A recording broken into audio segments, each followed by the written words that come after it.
can be sustained.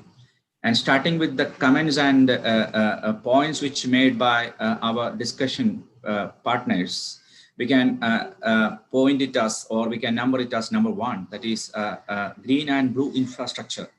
That is actually an area which is covered by Sanisar, and which talks about the water part, that is a blue economy or the blue infrastructure, starting with rivers, canals, ponds, and wetlands, which need great emphasis as far as the urban is concerned.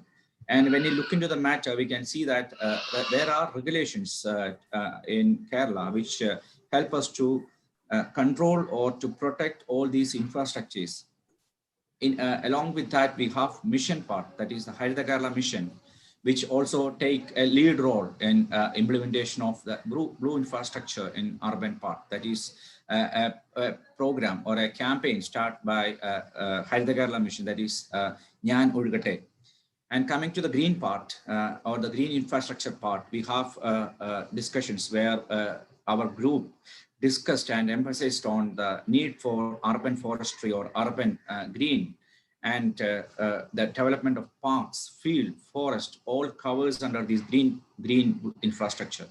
Again, it also have different components and also have a mission part, that is a Haritha Kerala mission, which is actually a good mission or a great mission in Kerala, which focuses and take lead role in the green infrastructure building in urban and rural.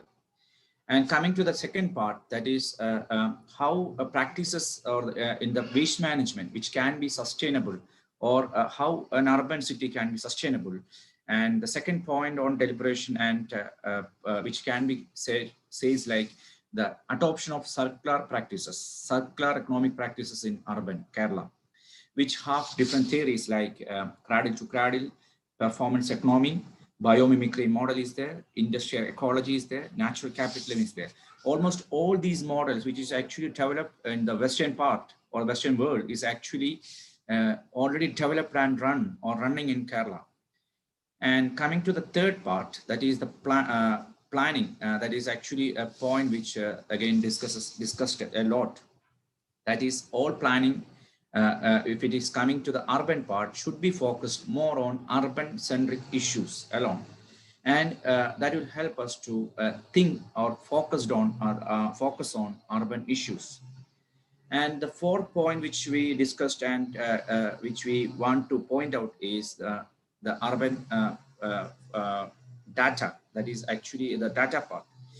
As of now, we have data which are actually in which actually arrayed in verticals in urban or in our system.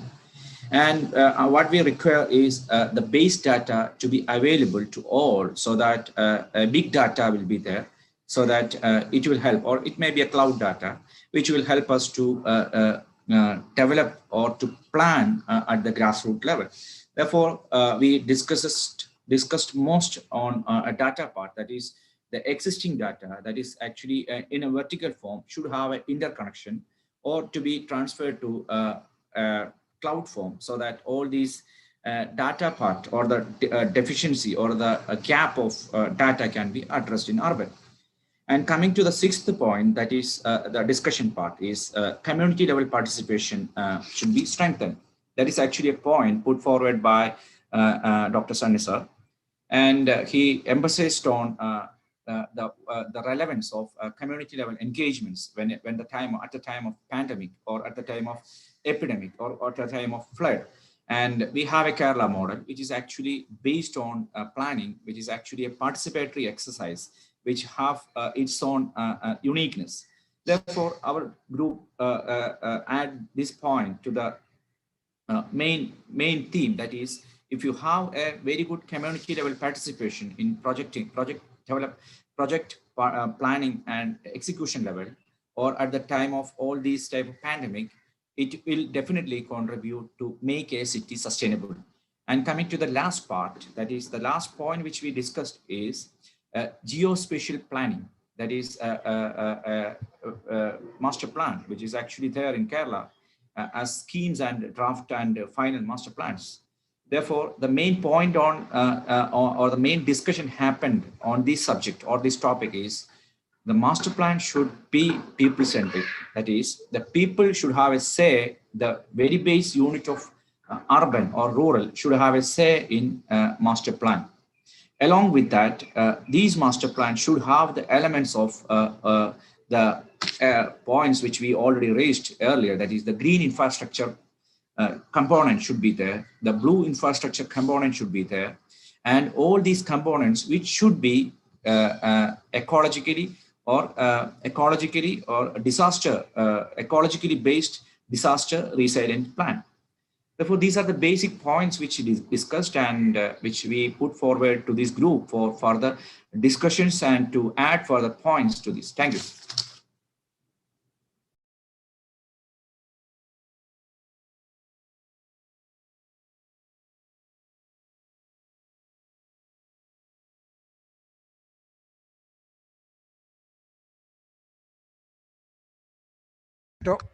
Is it over? Yes, sir. I'm done with my presentation, and it's Okay. over to the floor to discuss on the points which we raised. It is the 7 points which we raised. Yeah. And So, there can be further deliberations and if points can be added also to that discussions. Thank probably you. what we can do is that we'll have the next presentation also from the other group, and then finally take up any questions or additions to be made from both the groups or Sure, the sir. participants. Thank you, sir. So next would be from the group 2. Ms. Neha Kurian would do that. Over to Neha. Neha is from KILA, and she has been working as the program coordinator for our UNEP supported program called Ecosystem Based Disaster Risk Reduction. And over to Neha. Thank you, sir. We had a very fruitful discussion with Ajith sir and other participants included Saifuddin sir and Shankaramutti sir from KILA, as well as Ruby Matthew from a former KSDMA UNDP person, and as well as others from KILA, including myself, Monish sir, Sudha madam, etc. I'm sorry if I left out anyone, sorry. And moving on, we have primarily discussed top points. I believe it was around 6 points. I would like to cluster it like that. So, well, one of the main points that came forth was basically about the need for empowering the panchayats and the local self-governments, basically in the whole concept when we talk about equity. So against that background of ensuring equity, we discussed about various points came up about empowering the panchayat's role, basically in nature-based defenses, also as to ensuring that their role, especially in capacity building. So basically this main point that came forth was that even while giving them perhaps more powers in disaster management, one of the primary things to be ensured was to make sure that they have the capacity also to ensure that they take the valid decisions. That was one main thing that came through. There was also the whole point on participatory democracy, the point that especially in the urban areas, we need to make sure that ward committees, ward sabhas, etc. are more empowered and that they play a much bigger role, much better role in taking forth this discussion on equity. Also that there should be more of area sabhagal, especially in order to make sure that it goes down all the way to the grassroots level. This was one of the main things that came forth under that point. Another point, the second point I would like to mention was the need for, of course, making sure that environmentally vulnerable people who get affected due to each disaster do not get further marginalized.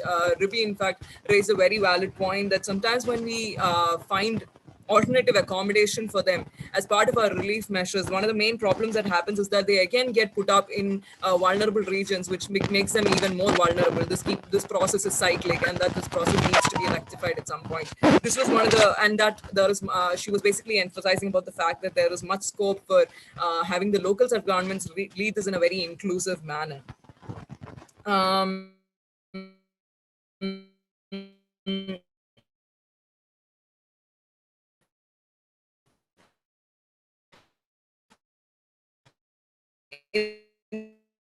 In that context itself, there was also a mention about how the local self-government's role in disaster response. This was while acknowledging the fact that change has been happening over the past couple of years, and that their role has significantly increased, especially post August 2018 floods. There was a brief discussion on the concept of deurbanization also, which was mentioned by Dr. Murali Tumarikudi earlier. There's a continuation of that. While acknowledging the fact that it does sound very promising in the light of the fact that sometimes urban areas do have the tendency to drive climate change, it was also not without its it was not without acknowledging the fact that there are certain expectations from people when they want to move towards urban areas. And while at the same time we would like maybe deurbanization as is being pushed in Europe, etc., we should also acknowledge the fact that there is a responsibility to ensure that level also in the rural areas also, at least the basic minimum, we should ensure that they are available at the rural level. Then moving on, there was another, of course, there was a main project point that we should probably take much more into account the fact that climate change is now becoming a huge threat, and especially to agricultural activities. That, you know, there is this huge livelihood link with climate change impact, and that we primarily are not maybe looking at it enough, or that we should drive that as one of the main focuses. Acknowledge the fact that there are economic concerns also that are being affected due to climate change, not just an environmental, and make those linkages clear so that we can, you know, also convince the people based on the livelihood strategies, take it forward like that in order to create ownership itself. So this was some of the main points that came forth. Also a couple of very interesting points that came forth was the fact that from yesterday's discussion was very clear that a lot of the work that's currently happening in urban planning, etc., seem to be limited to the city of Cochin, where a lot of consultancies, etc., NGOs are in fact working together, often at the risk of being repetitive, and even at the cost of being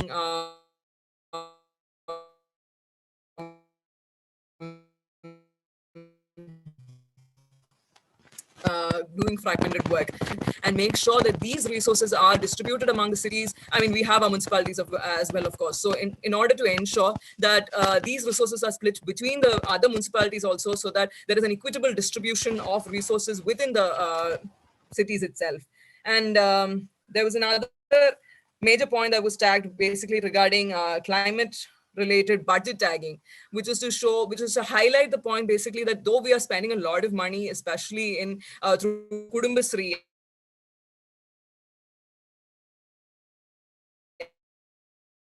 and through all that is happening, there is very little way to actually pinpoint right now as to how much money we're actually putting into climate related efforts, and that there is probably a need for finding those links in order to really quantify, in order to be able to really assess as to how much we are actually putting into climate change related action. So this is just to sum up. All of this was, of course, in the context of ensuring equity and to ensure inclusion as well. One of the another point I would just like to highlight, which came in the chat, was basically that while thinking of all of this, we should ensure that not directly linked to this, but directly linked to inclusion, basically, that when right now we're probably not thinking of how other persons, like for instance, people with disability, how they are actually able to deal with issues of climate change and climate related impact, especially in urban areas, etc., where it is quite, the living conditions can be quite stressed as well, in other ways as well. How whether we are taking action in order to make sure that our elder citizens are persons with disability, etc., are able to cope with the impact of climate change. So I would like to sum up my presentation with these few words. Thank you so much.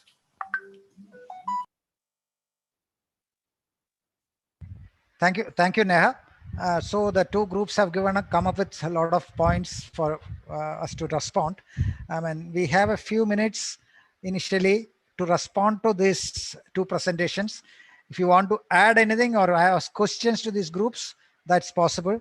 What I would suggest is that if you are on the laptop or something, there is this reactions where you can raise your hand.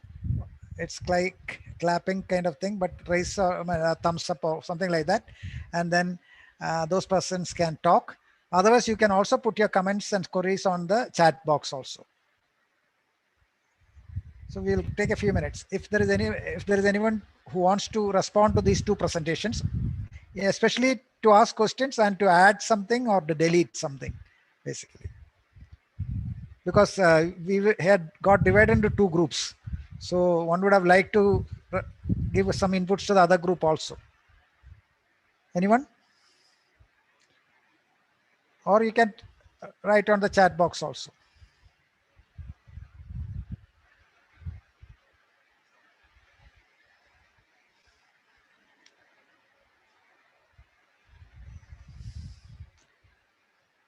See, I mean, those who want to speak in Malayalam, that's also possible. But somebody will actually translate the gist of it. Raise your hand or thumbs up. Hello, am I audible? Yes, yes, Arjun Prasad. So I just want to add on what Neha said. In the discussion, there was a point raised for the need of our own policy, urban policy. The most of the urban policies are dependent on the central funds. So hence, we are doing all the policies on the central lines. If we can deliberate on or create our own urban policy, it would be add on. Okay, Neha, please note. Yeah. And anyone else? Yes, I would like to highlight again for especially for the other groups, the emphasizing the importance of the community level conscientization and intervention. We have in Kerala strengthened the local governance up to the local body level, elected representatives, officials, and all that. But due to Corona and all that, now automatically we now have developed a community level organizational structure for facing the challenges of this pandemic like that. That institution has to be strengthened at the neighborhood level and the wards of ward committees like that. That shall be strengthened. That's one thing. Second one is the master plan and its preparation process. These kind of discussions and the points, the master plan shall be a people's participatory plan. So for that insight, we have to sensitize and discuss all the deliberations, the important points which we have discussed yesterday and today. We can transfer in the form of some inputs as part of our capacity building and all that. So anyway, my message is that one should be able to understand what is going on in cities, what is the ambition of the city. That should include everybody's ambition, and what projects are going on, and which are the decisions taken at the people's level. Now there is not much discussion on the decisions by the policy decisions at the urban local body level. I don't think that we are not up to that level, that we have to promote and all these things. Yes, thank you. Ribi, why don't you comment on the other group? Ribi is there? Why don't you comment on the other group's presentation or your group's? Yes, sir, but it's raining here. I couldn't hear. The voice is breaking. Okay.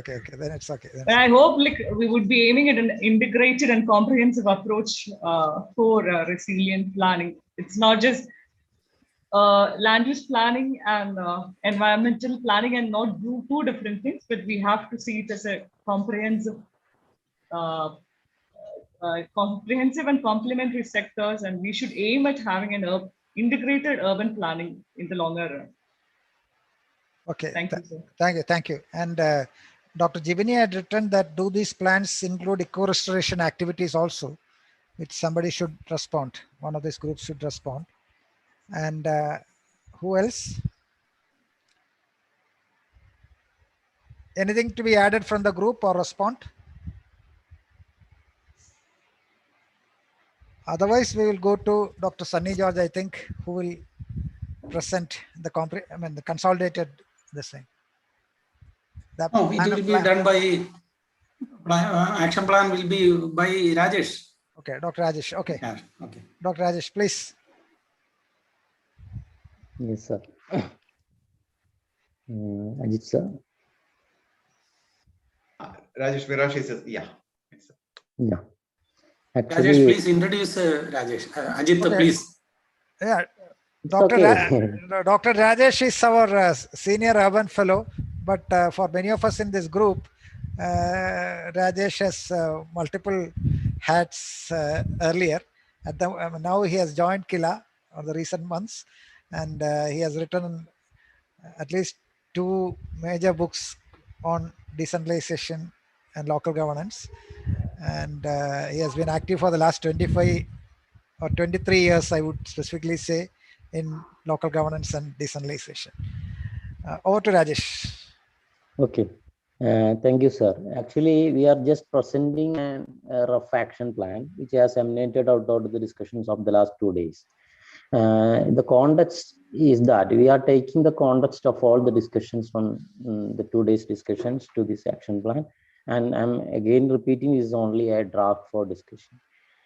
Which we all know that the Kerala is a landscape at the southern top of India, which has shown a higher rate of growth of human development achievements. At the same time, Kerala is also going through a transforming stage, which is facing the challenges of climate change. Yeah.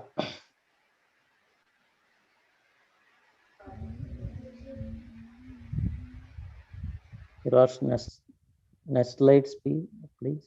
Yeah. And however, we know that we have we have developed good human development indicators and at all the human achievements.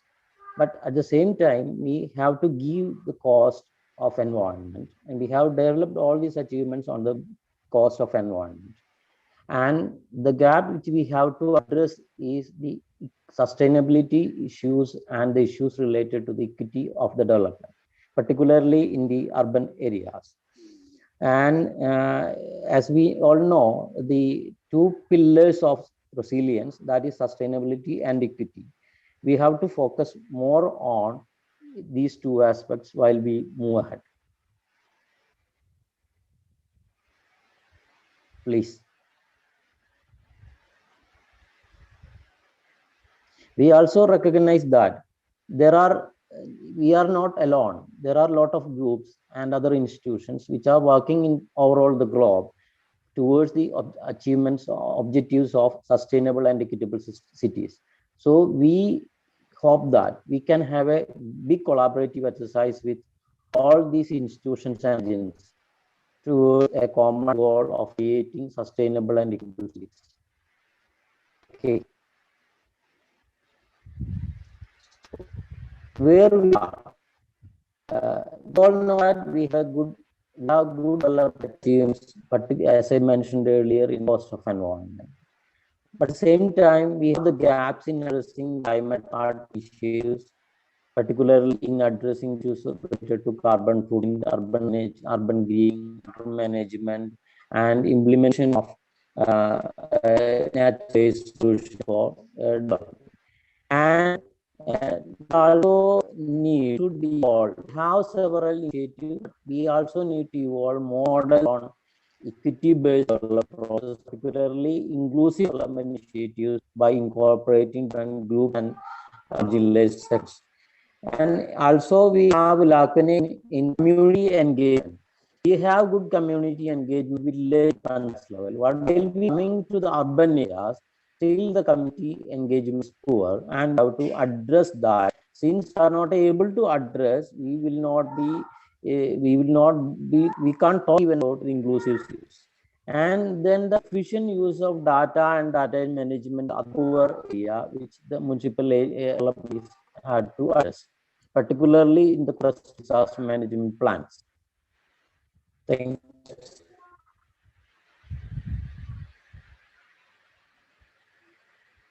Then where we want to go? Actually, our goal should be evolving practices for sustainable development and initiatives. And we all have to address the climate initiatives, the climate smart initiatives. Then we have to strengthen the practice for environment for equitable development, initiatives for equitable development by including different marginalized groups. And also have to generate practice for urban practices for, they also has to develop practice for participatory urban bodies, particularly the participatory institutions below. And we also have to develop study of different groups and communities who is working together with us over the globe for the broad objective of sustainable and equitable cities. Next one, please. Yeah. Then while we come to the action steps, there are three major dimensions which we have to focus on action. One is the initiative of climate smart cities, that urban greening, promotion of green energy systems, and promotion of public spaces, solid and liquid practice, particularly grey water management practice, ensuring that clean water, clean air, clean soil to the people, and clean our water bodies, and promotion of alternative construction methods that can reduce the carbon footprints, and ensure, and then clean spaces, and promotion of eco-tourism practices in the urban areas, and the new initiatives such as carbon taxation measures and low carbon pathways of development. Next one, please. Yeah.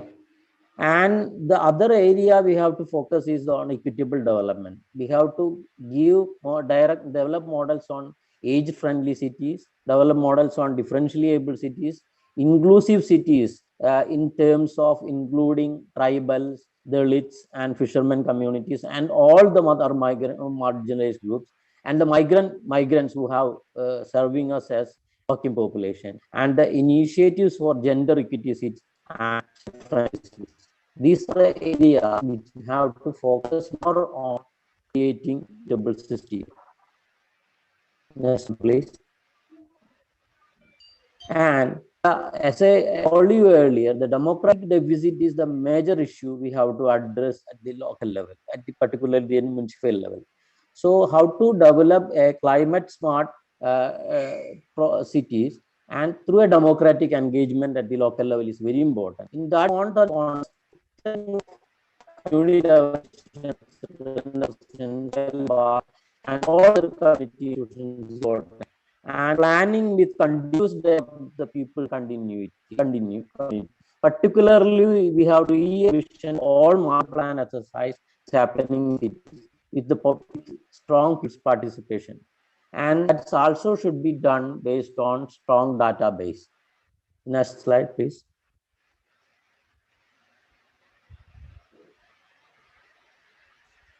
Yeah, the other one is the promotion of collaborative actions within the local and national and international institutions and agencies who is participating in this forum. So one is the collaborations for knowledge sharing. That means, as Dr. Murali Marangudi talked about, we have different initiatives at different parts of the globe that has to be brought in terms of knowledge, in terms of technology, in terms of experiences for new models. And we also have the collaborative action potentials for joint actions across the nations, across the states, for building new equitable resilient cities. So these are my submissions for the in front of forum for making our cities more sustainable and inclusive. And KILA will be we can assure you that we will be adhering these norms, and we will be try to build a collaborative exercise of all the actors together for a better future. Thank you. Thank you, Dr. Raj. Now its floor is open for any comments and discussion. Please respond to this presentation mainly. And already on the chat box, there are a couple of comments. One is from Shankarankuti sir. As far as climate change issues are concerned, major responsibility lies with the central and state governments. Hence, local bodies should concentrate more on disaster management in the coming years. That's his comment. And Ribi actually mentions about urban LSEs shall be empowered, financial plus technical resources to prepare master plans and strategic plans for risk reduction with long-term perspective. SOPs shall be in place for emergency response, integration of data and for interdepartmental departments, promote use of digital infrastructure technology for disaster management, especially for monitoring and warning, vulnerability modeling, predictions, etc. So these are the two comments which have already come in, and others who want to talk can talk or write can write.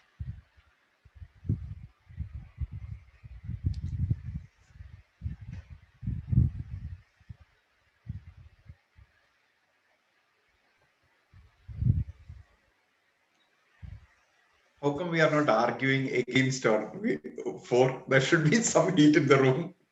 No, actually what I said is that if somebody wants to talk in Malayalam also is fine. We will translate the gist of it basically.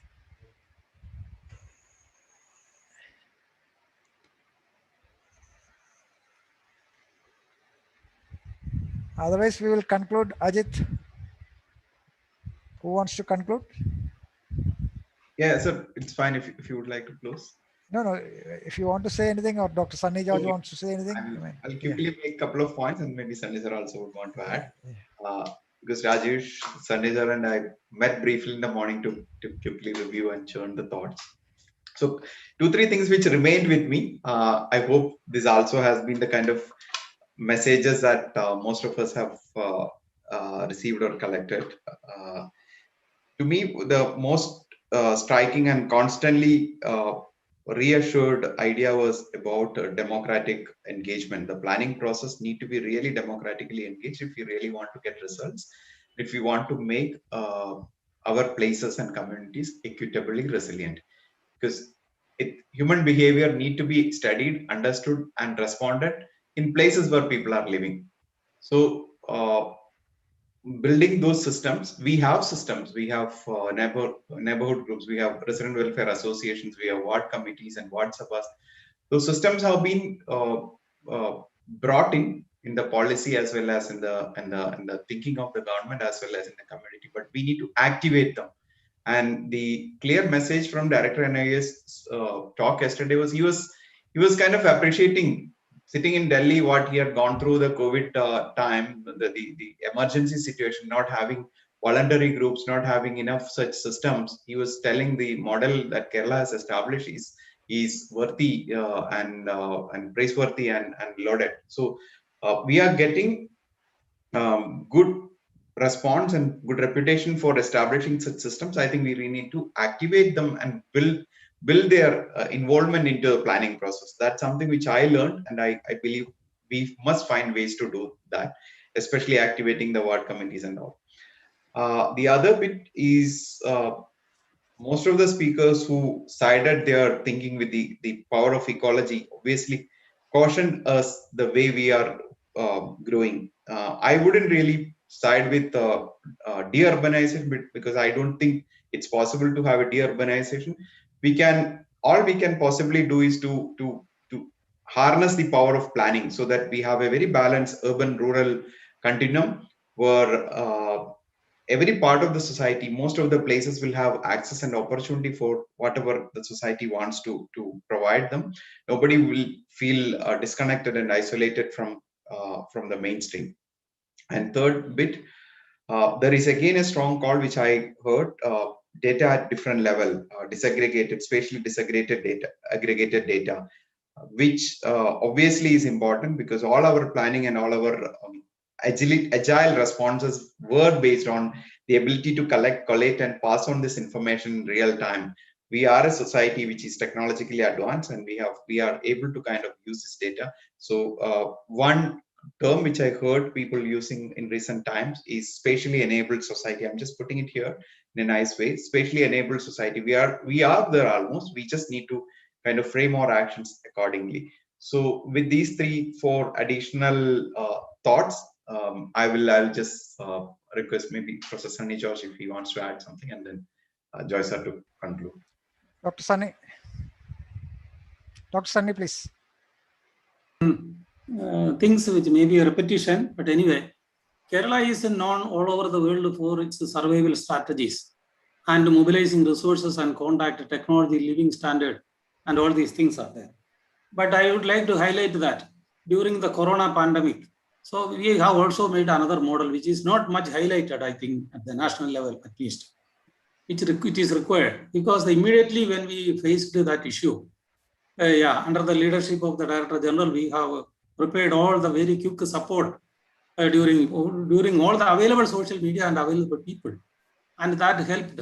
And at each stage we have been doing learning by doing, and we have a system itself has. I think it is stabilized now. Now people are not rushing to the hospitals and all that because of the ground level activities. My point, which I pointed out earlier, was based on this experience, which I felt. That is why we cannot be resilient unless we strengthen this community level, people at the very lowest level. But unfortunately, compared to any other community in the world, I can say that knowingly or unknowingly, our people are very conscious about. There are many champions who work individually on protecting the environment, water, forest, the Kandal Kadu, everything. So my suggestion is that we have to promote them. We have to record them in the history. So we have to create history. We have to record it in the history of the socio-economic development of Kerala. Such champions in this. So such kind of initiatives can be. At the same time, we can have, as I mentioned earlier, the master plan is the hard nut found is before us. And I am not saying or blaming or the situation and all that, but I take this as an opportunity. So disaster makes opportunities also. That is, when we face disaster, when we face difficulty, we learn. That will be the best learning process. We will never forget. So this is an opportunity to sensitize and to take into account the point of equity and the resilience. So these are the things. It's a wonderful experience. I think everybody learned a lot at the international level. I am grateful for all the participants and for sharing and engaging me in this activity. Thank you. So thank you, Dr. Sunny. We are coming to the end of this webinar or conference or workshop, we call it, the Urban Thinkers Campus Program, the Virtual Urban Thinkers Campus Program. And we had discussed about resilience, equitable resilience, and we discussed a lot of things from yesterday onwards. We are also happy from the part of KILA, we are happy that we could engage with a lot of experts from across the globe. I mean, that is the most important of thing. And then we find that there are a lot of parallel similarities in issues, problems, as well as in solutions. Probably we need to adapt from each other. That would be the best idea. You can't actually, as yesterday some of the speakers said, no one can copy anything, especially to India or from India, because of all our conditions. But I would say even within India, we can't copy from anyone. And even within Kerala, you can't copy from one to the other, but we can adapt. We can learn from each other and then we can adapt and then put in ideas and then do it. But overall, the message is very clear. We need to move ahead, focusing on resilience. And when we are talking about resilience, it is about equitable resilience, where equity is the prime concern, the power relations are of the prime concerns. And when you are talking about vulnerabilities and vulnerables, I mean, there are various groups, which we at the moment we don't even consider as groups. They're all part of this environment. I mean, this thing. So we need to really, literally look into all these aspects. And from the part of Kerala, if you look at things, one, Kerala government had, in the last government itself, had announced this Nava Kerala action plan, where the focus definitely was on, one of the issues was on resilience and various steps towards that. Probably the terminologies and words might not have been used so often at that time, but the 2018 floods and the experts coming in and talking about all these things have actually taken us to that direction where we need to focus on some of these issues. In fact, the PDNA report specifically talks about this resilient, building the resilient Kerala. That's this thing. So it is actually rebuilding Kerala as well as rebuilding a resilient Kerala, and rebuilding an equitable resilient Kerala would be the topic theme for us to go forward. And when you come to the urban areas, naturally we need to work very hard because, as you would also see, that the issues are quite complex, and even to grapple with those issues, it's also going to be very difficult. Some of the municipal secretaries here would also say it's not that easy to work on it. But then there, I would also say that the presentations we had yesterday from the three corporations, actually it was very encouraging. They were all encouraging in the sense that all these three corporations which talked yesterday had already ventured into many of the programs or actions which you would have talked later also. And probably they would not have taken all these things as part of a resilience building exercise. It was a natural intervention kind of thing. But then you need to conceptualize it, provide the framework in which all these things come in, and then avoid duplications but fill up gaps. So that's also an issue, because as you would have seen, there would be duplications of efforts, but then you need to actually avoid those duplications because the resources are also limited. But then there are also gaps in between which we need to address and then move forward. And there the master plans become very important. See, the master plan, risk informed, resilient master plan. And as I said, equitable, resilient master plans would be the most important tool with which, see, the master plan is not an end in itself. Master plan is one of the tools in which we move forward. And it's a flexible, it's a dynamic document which needs to be updated. And there are efforts from the government of Kerala, from the local sub-government department planning to have disaster proof or the master plans with the risk informed master planning, master plan preparation. And already Mr. Rajesh had talked about it earlier also. Already they had done some exercise in 2 of the municipalities. Probably we need to take it forward, and where today's discussion also points to the need for local governments owning it up, with so the agenda has to come from there. The agenda has to be set in each municipality, each place, so that master plans become an integrated part. It's an organic document which needs to be understood. So we are moving into the era of disaster proofing, climate proofing, disaster risk reduction oriented, ecosystem based planning. And today the World Environment Day becomes a real occasion for us to say that we move towards that direction. We are very, very much thankful to all our partners across the globe.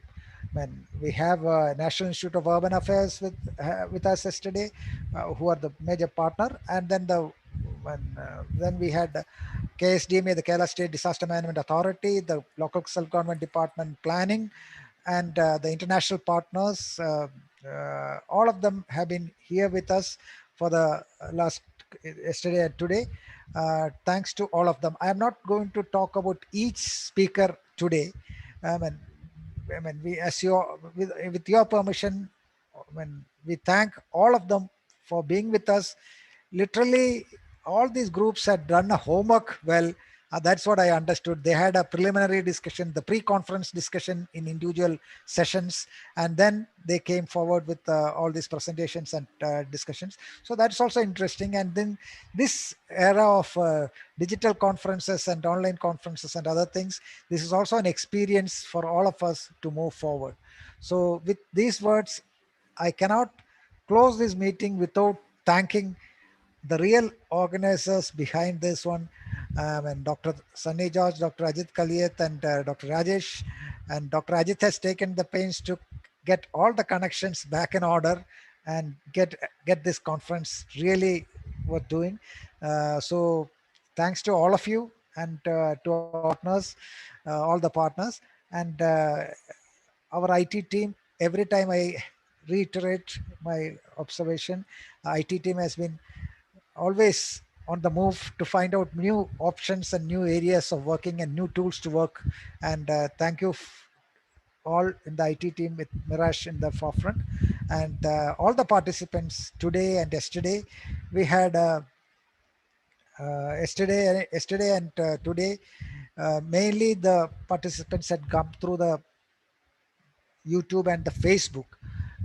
Whereas today for the breakout sessions, we got people into the Zoom platform, and so that we could have group discussions. And so participants from all these platforms, thanks to all of you and thanks to my colleagues once again.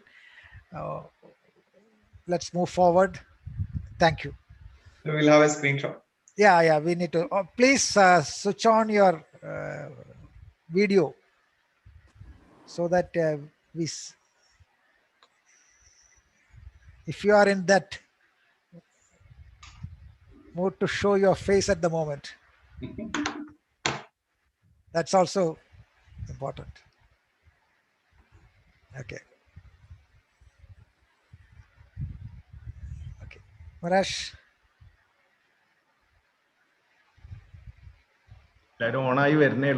It's okay.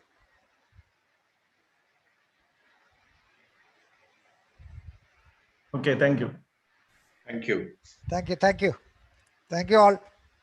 Thank you, sir. Yeah. Thank you, sir. Thank you, sir. Thank you. Thank you, sir. Thank you, everybody. Thank you.